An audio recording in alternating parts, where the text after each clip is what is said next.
NSU Autonova GT 1965. These two prototypes, Autonova GT, 1964, and Autonova FAM, 1965, represented two different types of automobiles, but they revealed a unified conception of the car as a product, including its forms. Both were relevant to contemporary needs, cars for the present, not the past, designed for society and traffic today, wrote Mans and Conrad in the detailed manuals presenting them to the press.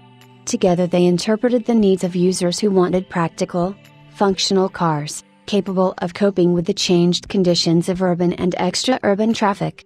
At the same time, they appealed to people who appreciated a class of automobiles like the small sports car, normally regarded as elitist and unaffordable. Autonova was the name chosen by Pio Mans, Fritz B. Busch and Michael Conrad for their new design team.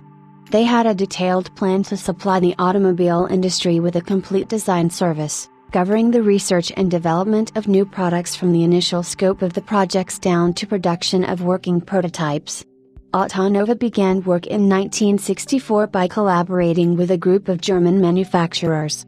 They included NSU Werke, who financed the Autonova GT project, the Vieth Pirelli Company, backers of the Autonova FAM project, Glass, for the production of the car's mechanicals and its assembly, Rika Euro, for the seats, VDO, for the instruments on board, and BASF, which supplied the plastics.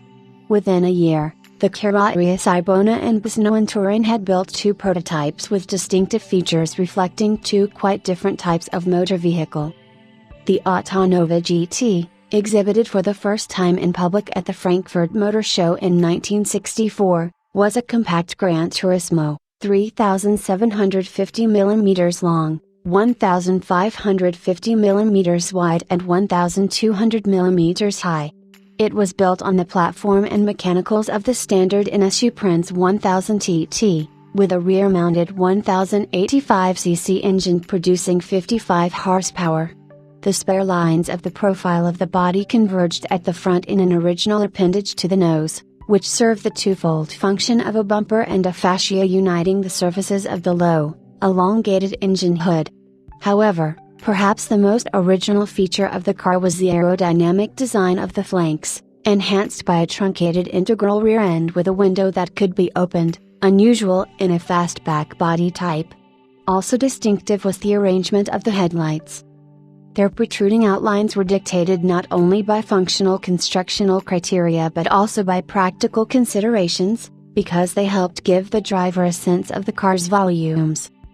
The interior was notable for the austere design of the bucket seats, the central tunnel housing the gearshift and other principal switches and levers, and the door panels equipped with tubular armrests of an original design. In this car Pio Mans and Michael Conrad sought to rethink critically the stylistic currents of the day, which Mans regarded as stuck with a sort of formal catechism and incapable of moving beyond their established schemes. Of the Autonova's numerous functional and technical constructional features, the most striking were its rigorous formal synthesis, the simple, modern design of its different parts, from the lines that unite or segment the different sections of the body down to individual details like handles and switches and the most minute seams and welds. Both the Autonova prototypes are still surprising for their originality and coherence, even after this lapse of time. Pio Mans and Michael Conrad's project can still be seen as an exemplary contribution to the evolution of the automobile and car design, not only because of the results they achieved but also in terms of method and the development of radically innovative contents.